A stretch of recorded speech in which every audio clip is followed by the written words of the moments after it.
Hello बच्चों, let's read the question. The question is explain the physical meaning of potential and potential difference. Find the relation for electrostatic potential at a point due to a point charge. तो point charge की वजह से किसी point पर मुझे electrostatic potential का relation calculate करना है.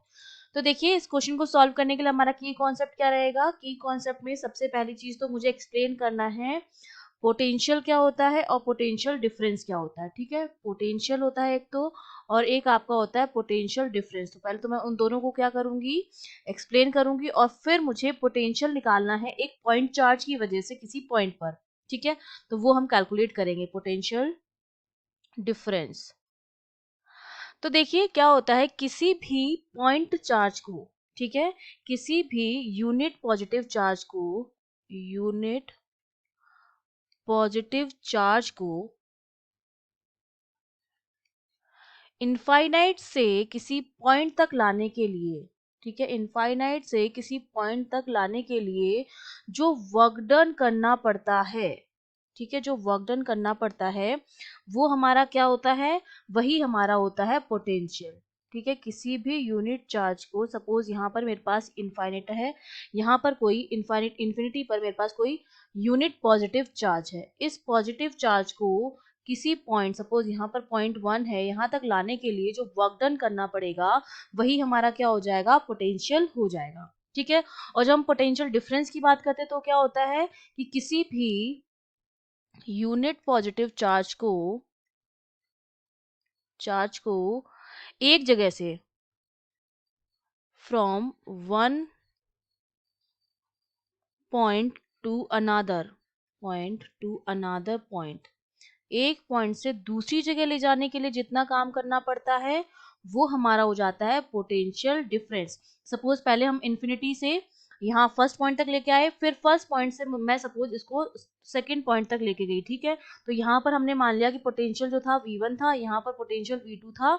तो पोटेंशियल डिफरेंस जो हमारा हो जाएगा वो हमारा कितना हो जाएगा, ये हमारा इन्फिनिटी है, तो V2 माइनस V1 जो मेरा हो जाएगा वो मेरा क्या हो जाएगा, पोटेंशियल डिफरेंस हो जाएगा, फाइनल माइनस इनिशियल. ठीक है, हम एक पॉइंट से 1 से 2 तक लेके गए हैं किसी भी चार्ज को, यूनिट पॉजिटिव चार्ज को, तो final potential minus initial potential जो करेंगे वो हमारा क्या हो जाएगा, पोटेंशियल डिफरेंस हो जाएगा. अब हमसे क्या कर रखा है सेकंड पार्ट में कि किसी भी पॉइंट चार्ज की वजह से हमें इलेक्ट्रोस्टैटिक पोटेंशियल कैलकुलेट करना है. ठीक है, तो ये हमने मान लिया कि यहाँ पर मेरे पास कोई प्लस क्यू चार्ज है. ठीक है, यहाँ पर है वो, ये पॉइंट मेरा O है, और इससे किसी डिस्टेंस r पर, ये वाली जो डिस्टेंस है वो हमारी कितनी है, स्मॉल r मान लेते हैं. यहाँ पर कोई पॉइंट P है जिस पर मुझे इलेक्ट्रोस्टैटिक पोटेंशियल जो है वो कैलकुलेट करना है.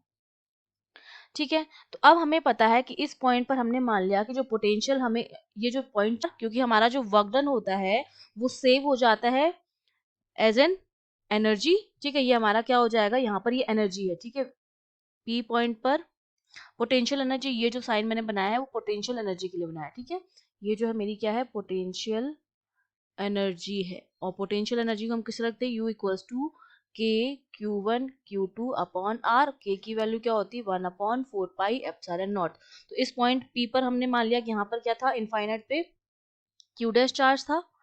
ठीक है, तो ये हमारे पास यहाँ से अगर मैं वैल्यू लिखूंगी तो अब मेरे पास क्या आ जाएगा, Vp की जो वैल्यू आ जाएगी वो मेरे पास कितनी हो जाएगी, UP minus U infinite divide by, हमारे पास क्या हो जाएगा, Q डैश हो जाएगा, क्योंकि जो पोटेंशियल होता है वो क्या होता है, एनर्जी को Q डैश से डिवाइड कर देंगे वर्क डन को, क्योंकि यूनिट चार्ज को लाने में जो काम कर, हमने अभी जब डेफिनेशन पढ़ी थी पोटेंशियल डिफरेंस की या पोटेंशियल की, तो हमने कहा था किसी भी यूनिट चार्ज को लाने में जो वर्क डन करना पड़ता है, ये बेसिकली क्या है, चेंज इन पोटेंशियल एनर्जी हमारा क्या होता है, वर्क डन ही होता है. ठीक है, और यूनिट चार्ज के लिए है तो हमने इसको क्यू डैश से क्या कर दिया है, डिवाइड कर दिया है.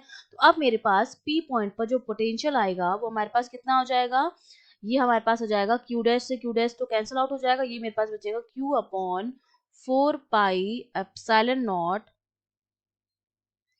आर. ठीक है, ये मेरे पास क्या आ गया है, उस P पॉइंट पर पोटेंशियल आ गया है. ठीक है, किसी भी पॉइंट चार्ज की वजह से. तो यहाँ से मैं ये कह सकती हूँ कि मेरा जो V आता है किसी भी पॉइंट पर 1/4 पाई एप्सिलॉन तो कांस्टेंट है, और सिग्मा अगर हम लगा दें यहाँ पर, जहाँ पर I जो इक्वल्स टू 1 से n तक है, किसी भी चार्ज QI अपॉन RI, ये मेरे पास क्या हो जाएगा, पोटेंशियल हो जाएगा किसी भी पॉइंट पर किसी भी पॉइंट चार्ज की वजह से। तो ये हमारा आंसर हो गया। I hope you understood well. All the best.